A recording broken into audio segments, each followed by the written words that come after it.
Isa ka ba sa nahirapan at nagtatanong, bakit ang hirap makamit ang swerte? Bakit ang ilap ng swerte? So, hindi ba ninyo alam? Ang asin ay nakakatulong ito kung paano natin solusyonan yung mga problema na yan. So,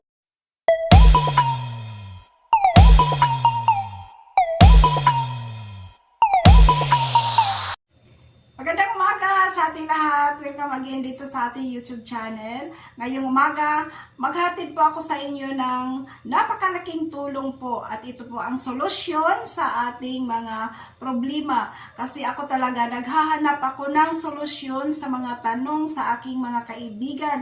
Kayo yon. At kasi madami pong nagtatanong, sabi, bakit daw ang daming ginawang pampaswerte at bakit parang ang hirap pa rin abutin at makamit yung swerte na yun. At kung gusto po ninyong malaman ito, kailangan samahan ninyo ako, panoorin ninyo itong video na ito from the beginning until matapos ang video para po maintindihan ninyo at malaman po ninyo bakit kailangan po natin gagawin ito. Itong gagawin natin ngayon, nakaka-attract ito ng pera.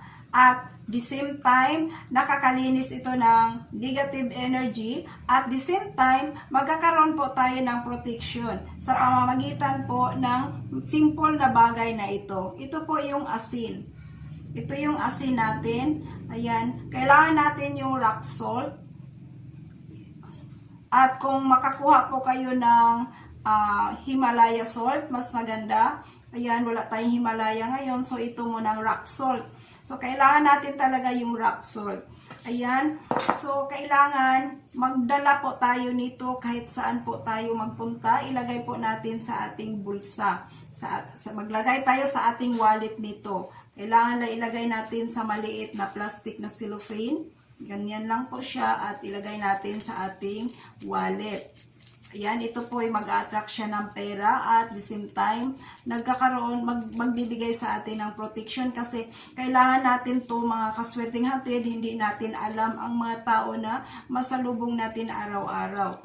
At lalo po pag tayo po ay laging umaalis, kailangan po natin ilagay ito sa ating bulsa o sa ating pocket para po magkaroon po tayo ng protection.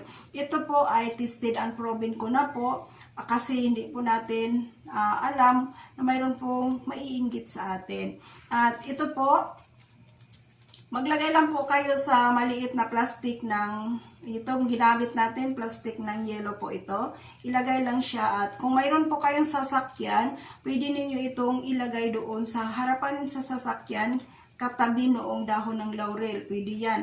At kailangan lang yung medyo tago siya na hindi siya makikita. At pwede ninyo itong ibalot ng pula na tela. Kung maglagay kayo sa sasakyan doon sa harapan mismo para iwas disgrasya na. Napakaganda po talaga nito, kaswerteng hatid ang asin. At kung hindi po ninyo alam, ang asin po ay nag-attract ito. Napakalakas itong mag-attract ng swerte lalo po sa pera.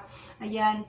At kung mayroon po kayong mga trabaho, pumupunta kayo sa trabaho ninyo, kung mayroon kayong mga motor, maglagay lang kayo ng asin dun sa harapan mismo ng motor. Yan, ilagay lang nyo doon, sabit lang doon. Parang ano na ninyo, ugaliin na magdala tayo ng asin para sa ganun pong paraan, magkaroon po tayo ng protection. Kasi hindi natin alam, may mga tao talaga na naghahangad sa atin na hindi maganda. So, magkaroon tayo ng protection. At kung halimbawa po, nag-apply tayo ng trabaho, ilagay lang natin sa ating pocket. Lagi natin itong bitbitin. Ako po, dalawa pong nilalagay ko. Ang isa para ginagawa ko. Ang isa para sa aking wallet at ang isa para sa aking bulsa. Pag ako po'y umalis, bit ko po ito. At mayroon po akong kaibigan na gumagamit nito, ginagawa niya ito. Siya po ay sumali sa contest, yan nanalo po siya. At ilang beses na po siya sumasali ng contest, nagkaroon po siya ng disgrasya. Pero sa time na yon na naglalagay siya ng asin sa kanyang bulsa habang siya ay sumasali sa contest, na nanalo siya at hindi siya nagkaroon ng disgrasya. First time na nangyayari yun, hindi siya na disgrasya. Ito po ay napakaganda talaga ito, lalo po sa magmumotor. Yan, nagmumotor tayo, maglagay tayo ng asin sa ating packet at magsabit na rin tayo ng asin doon sa ating yung malapit sa manubila.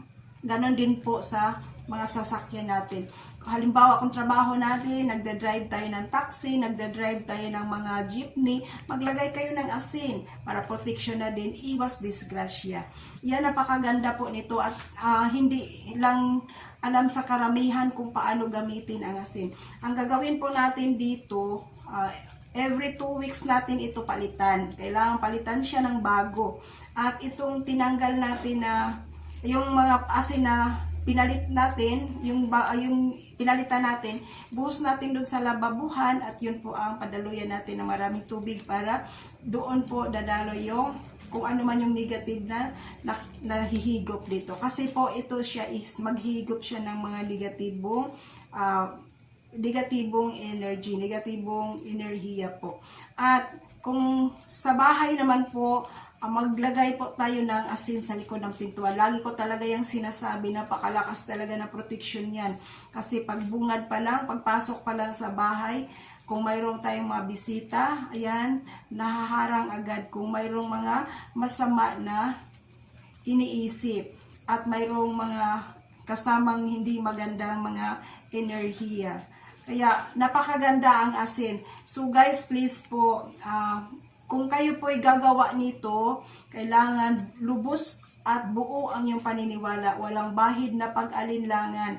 Kailangan lang talaga positive na naniniwala tayo na itong ginagawa natin nakakatulong sa atin. Kasi ayan nga, kung malaki ang paniniwala, kayang ilipat ang bundok sa kabilang bundok dahil sa paniniwala na yun. Yun ang sabi ni Jesus sa kanyang mga apostol, diba? So, ayan po guys, itong paraan na ito, nakakatulong ito para po sa ating mga kaibigan na ang dami po talagang, ang daming daing. Ako nababasa ko yung mga comment at sabi ko, ito yung solusyon. Ito yung solusyon para maalis yung mga negatibo at mga bad luck, ma-spill yung mga bad luck na nakadikit sa atin. So, kailangan natin to. At guys, mayroon din akong video nung nakaraan na magsubo ng konting asin at saka inom ng tubig. Yun, tuwing Lunes yan gagawin. Napakaganda po yan. Kasi magkakaroon ka ng, mawawala yung stress mo, magkakaroon ka ng, ma-relax yung utak mo, para bang magaan yung pakiramdam.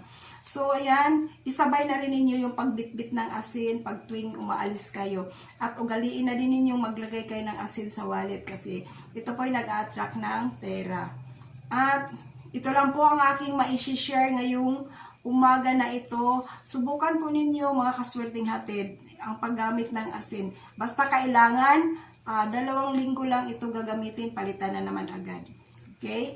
So, maggawa ka na naman ng bago. Ang paggawa po nito, pwede kayong gumawa nito sa Biyernes or sa Martes. Pero kung need na talaga yung kailangan ng gagamitin, pwede naman gumawa kayo kahit ibang araw. Pero mas maganda talaga pag Martes at saka Biyernes.